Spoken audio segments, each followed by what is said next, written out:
कसैले पनि यस्तो दुःख नपाओस् र यस्तो चलचित्र जसमा गौथली अरुण सिमरान अभिनय गर्नुभएको छ उहाँहरूलाई एकपल्ट जोरदार तालीले बजाउन स्वागत गर्न चाहन्छु।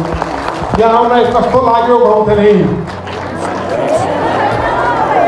अब हेर्ने यो सुनेर जुन आउनु भएको छ म आशा गर्छु तपाईँ अवश्य पनि पुरा हुनेछ भन्ने। जसरी मैले कथा लेख्दाखेरि सोचेको थिएँ त्यो आज पुरा हुँदैछ। म तपाईँहरूलाई अग्रिम शुभकामना दिन चाहन्छु। डक्टर कपिल दासले चाहिँ भारतीय खेलाडी निर्देशन गर्नुभएको हो। अब तपाईँ फिल्म हेर्नु होला। हामी 2 पत्रलाई चेष्टा गरेँ क्षमा माग्दै फिल्म हेर्नु होला।